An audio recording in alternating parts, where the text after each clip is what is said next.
Right, so just to ensure that we all capitalizing on this event and in these beautiful circumstances of architecture, maybe not weather, we all are beautiful people. I'm going to remind you of our code of conduct. It's going to be very exciting, so listen carefully. Number 1, embody your culture and your values. Be yourself, okay? Number 2, be friendly, kind and empathetic towards each other. Number 3, use welcoming and inclusive language. 4, be respectful of differing viewpoints and experiences. Okay, number 5, it's only 3 to go. If someone is using violent, offensive, racist, harassing remarks or language, point out in a polite way, tell them about your limits and boundaries. Okay? Number 6, gracefully accept constructive criticism. This is a difficult one. 7, focus on what is best for the community. That's a very beautiful one. Okay, so now, without much further ado, I'm going to introduce a next presentation. So we're going to hear about from cryptocurrencies to crypto states, and it's going to be presented by Jarrad Hope from Status. Welcome, Jarrad, to the stage. So I think it is the time to take our conversations to did you say neutral states, autonomous zones, and so on. So he's a specialist. Yeah. And I've got one interesting information about Jarrad. So he's been digital nomad for 12 years now. But recently, for last month, there was a little addition. He's got 2 little dogs, 2 puppies, Pomeranian dogs, traveling with him. So exciting time for him. Yeah.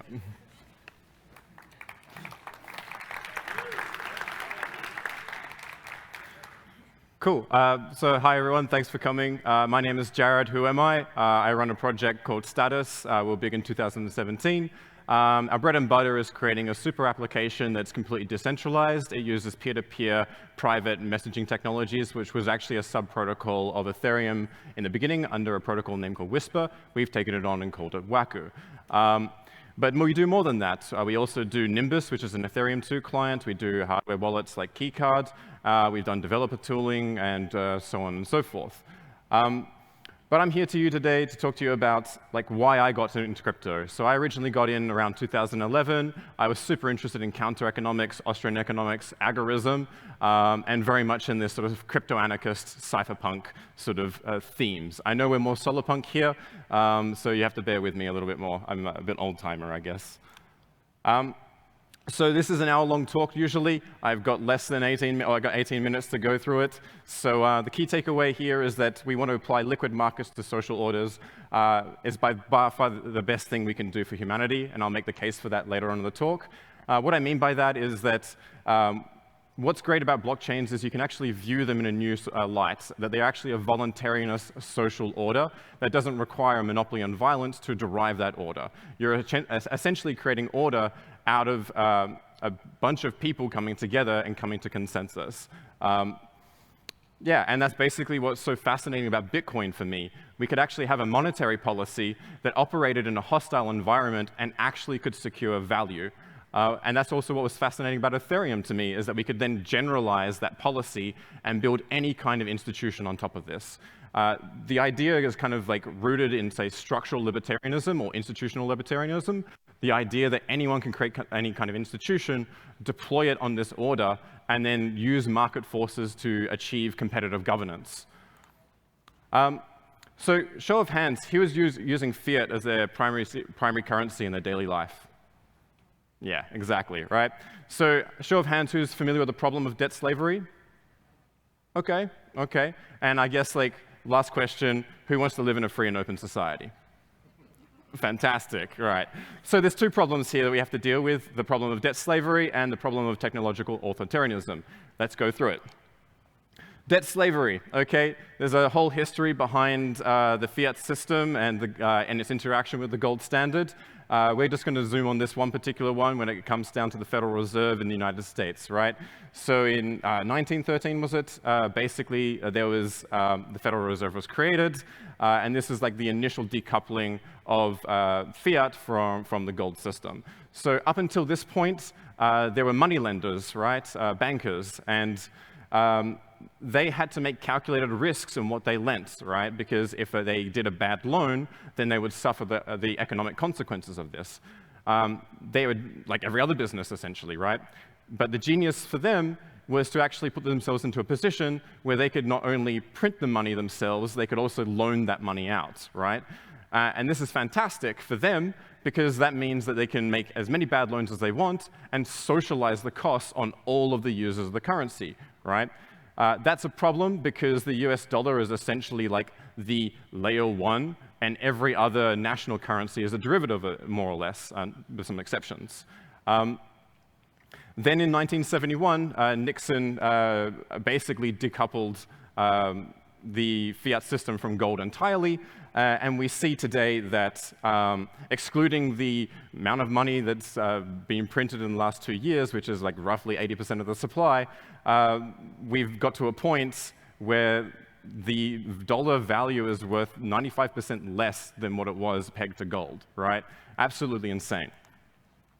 This is a huge problem because not only does this impact you, and it means that it makes it harder for you to buy houses and get, etc., but it's also going to really burden our children. And bankers rule the world. This, like the modern, like the invention of, say, international finance kind of happened a really long time ago.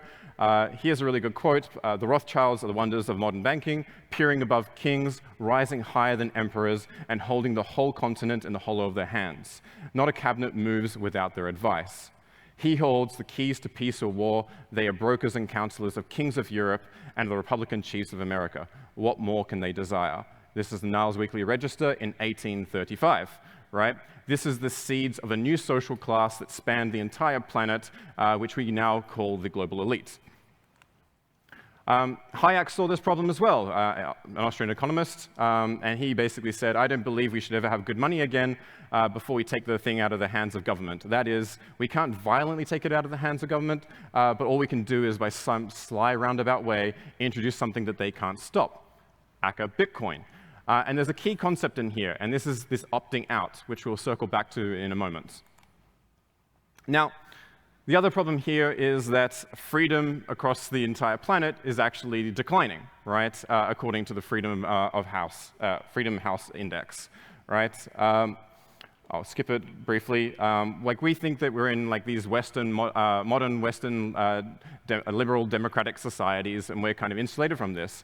Unfortunately, the United States, the bastion of freedom, is also suffering from these problems. And this is how we start to see the problems of technological authoritarianism. And this is really, like, all of these things I'm talking about is like old news, like 10, 15 years ago, right? We can start with the Snowden revelations, right? Snowden basically showed that the NSA was using black courts and doing mass surveillance on everybody. The issue here is there was no congressional oversight. In fact, the reason why he came out is because Congress couldn't prove that the NSA was doing anything, right? And so he thought this is not a thing that modern society, like our society, should have. And the reason for that is that the cost of surveillance became a fraction of what they used to be. It used to be very expensive for governments to go around that. Now you can basically have one guy there sitting on his couch or chair and surveilling millions, or if not billions, of people at once. We also have this other issue of the digital. On this, the other problem is this also gave authoritarian regimes basically carte blanche license to change their own laws. So the CCP modeled their own surveillance laws after what the US was doing, so the US couldn't criticize them. Russia introduced the Big Brother bill, and then worse, the United Kingdom introduced their Investigatory Powers Bill, which basically took everything everyone else was doing and institutionalized it, and was far-reaching even for Russia and China, right? So like, we don't talk about this, we don't hear about this very often, certainly not today, but it's a huge problem. Like, this can be used and is used for political gain. We are also living in a digital panopticon, right? So if we look at social media today, we're seeing more and more censorship, right? This is just happening. Like, even the president of America, whether you like him or not, got banned on Twitter. However, she didn't. right? It's just like very weird incentives and dynamics that are happening in our social media and all of our throughout all of our communications platforms that are intermediated. Furthermore, any identity systems are effectively conformity systems. So we're seeing it in China right now. It's basically the canary in the coal mine. We're starting to see it more with like COVID health passes, and who knows how it's going to evolve with like these new digital ID programs. But the thing is like ID systems might seem benign, but when they start getting attached to material rewards and punishments, they become conformity systems, because now the incentives can shave off certain aspects of your personality. They also can economically lock you out of the system itself if you are being a political dissident. We're also seeing in social media, this is also old news, this is from 2014, basically Facebook was doing manipulations of your news feed to see if they could actually make you depressed. They're incentivized to do this because then they can start selling you more products through their, for whatever reason you're depressed, for whatever reason they've helped cajole you into being depressed, right? But then they can create echo chambers as well. And it's just, I don't know, for me this is just incredibly problematic. There was also the Sinclair event, which is like really one of the first unveilings to me that actually, it was kind of funny, like every single local news station all ran the same script, basically condemning social media and saying it was dangerous for our democracy, right? But even mainstream media is being shown that it's doing exactly the same thing. You might not be aware, but this is Charlotte Iserbyt. She was a former secretary, senior advisor of the United States Department of Education. In 1970, she was a whistleblower for what was called Project BEST. Project BEST was an intentional project to change the public education system, certainly in America, but also in other Western liberal democracies, and effectively using different psychological tactics to dumb us down. And the people were doing essentially UN change agents. I'd highly recommend reading this, because if you went through the public education system from 1970 onwards, you were probably subjected to one or more of these tactics. Now we're getting a bit more serious, population engineering. So genocide now is more abstracted. Authoritarian regimes are starting to realize that you don't just start cutting off people's heads or whatever, right? Now we're seeing in Uyghurs, they're basically doing mass sterilizations. It's kind of not an issue in China because they already do sterilizations as part of like their norms. But this is not exclusive to authoritarian regimes. If you read Rockefeller's Population Council reports or the Henry Kissinger report, you'll see how this is actually enacted out in Western liberal democracies. It's a lot softer, but it is it's a very Malthusian way of actually culling the population over a longer period of time, which is somewhat abstracted from us. The World Economic Forum, for example, these tweets have been deleted since, but they were talking about their Agenda 2030, and basically have a techno-socialist idea of collecting everything, using AI and these sort of things to allocate resources, and getting you to the point where you actually have no private property rights, you have no privacy, and apparently life has never been better. This is kind of a problem as well, because like you might see that and just go, okay, no big deal, right? But then Klaus Schwab at the John F. Kennedy School of Government was quoted saying, basically putting all of these global leaders, such as Angela Merkel, Vladimir Putin, Trudeau, President of Argentina, through their Young Leaders economic program. He went on to say that they even infiltrate the cabinets of these nation states, right? So this clique is essentially bypassing the democratic principles of nation states, which I find aberrant. Furthermore, the crypto that we're in today, right? This is Davos, a slide from Davos 2022, so it just happened like a month or two ago. There is an intentional, there's an intention to basically capture everything we're doing. They're viewing it as what they call the shadow crypto, and then they plan to put it into, they plan for all these banks to essentially capture what we do. So if you're here for any social change, you might want to make sure that you're very principled and you're the things that you're building now can be resistant to that kind of attack. There's a really good book called The Master Switch by Tim Wu that actually shows how this works in different technological contexts. Furthermore, like the UN, together with the IMF and World Bank, are trying to restructure the global financial system under COP26 and basically implement a uniform global regulatory framework over the entire planet. Right? This means the entire financial system will be integrated and there will be no escape. So what do we do about this? Well, Albert Hirschman has this concept called exit, voice, and loyalty. He was using it for consumer choice, but it applies to the state, right? You basically have an ultimatum and 3 choices. You can exit the system or peacefully opt out. In a jurisdiction, this is very expensive. You have to uproot your family, fly to another nation. Probably not very tenable. You can voice, which is like protest, or you can be loyal to the system. We can actually see this in our own industry, right? So we're talking about debt slavery here. We have Bitcoin as exit. We have voice as Occupy Wall Street.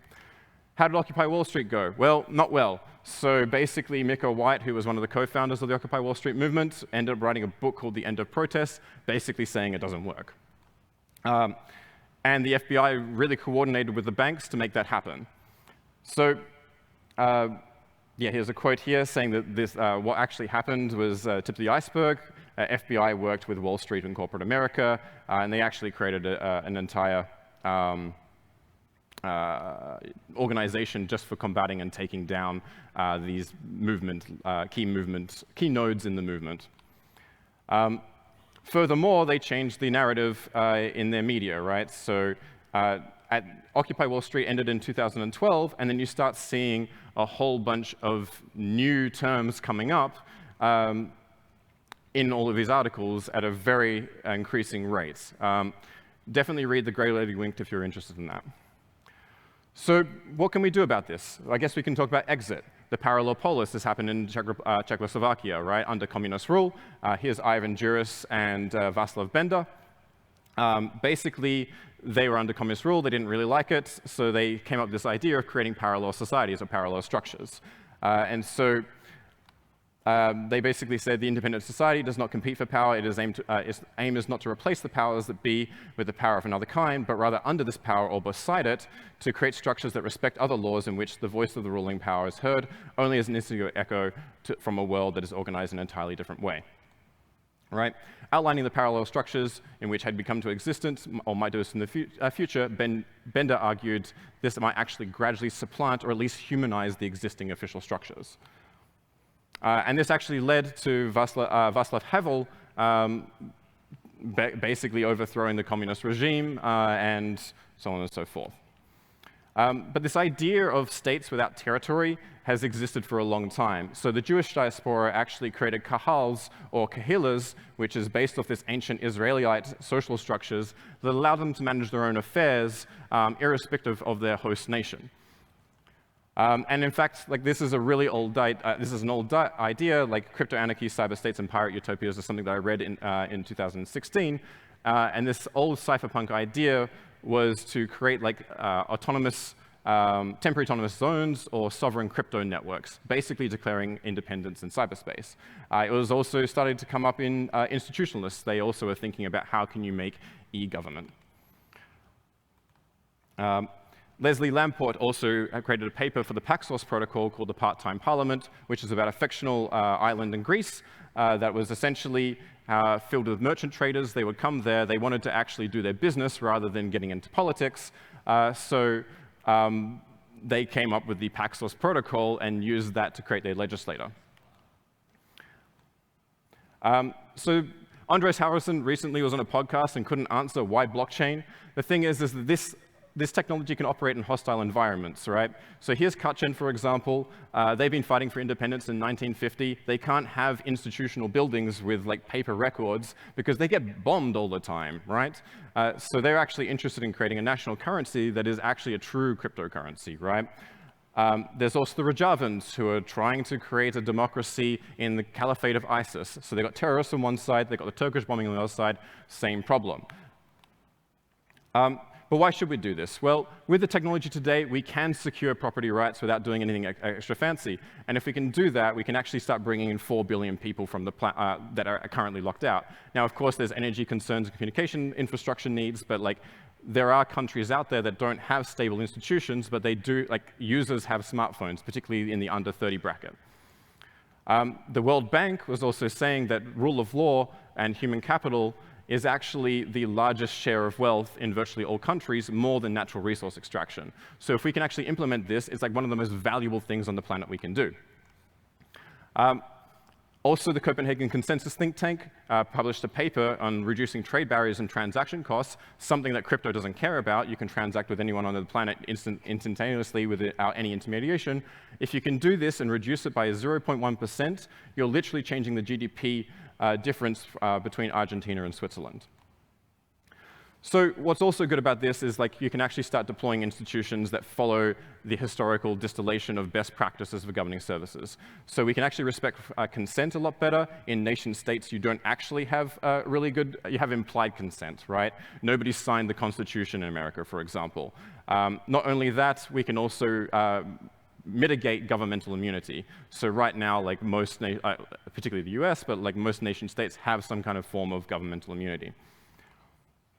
So what we're looking to do is build a sovereign stack, right? It needs to be collective built, so like through a DAO. It needs disintermediated access. So that means no JSON RPC request to a server, right? And as soon as you do that, you start introducing trust into the system. We need network level privacy for a sovereign stack, right? We need decentralized file storage, so you have an independent media. Things like WikiLeaks can be supported. It needs to be a heterogeneous multi-chain network for communities who have their own ways of governing, and we need private smart contracts, and it all needs to work on resource-restricted devices. When I talk about a network state, the internet does not exist the same way.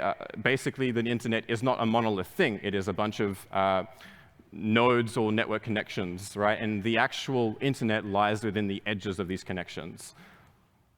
So the idea is that we need to create a movement to create a self-sovereign crypto network, a decentralized technology stack that maximizes the cost of surveillance and coercion while minimizing the cost of exit voice and loyalty, and create a template for self-determining communities that follows the best practices in governing services, distributing non-coercive justice and order to all. And if you're interested in chatting to me, that's a QR code to talk to me on Status. We're building out a team to do this sort of stuff, and if you're interested, I'd love to chat with you. Cool. Thank you very much.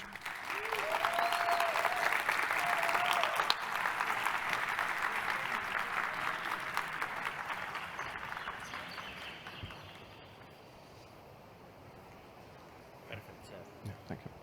Oh, sure. Hey. Hi. Oh, sure.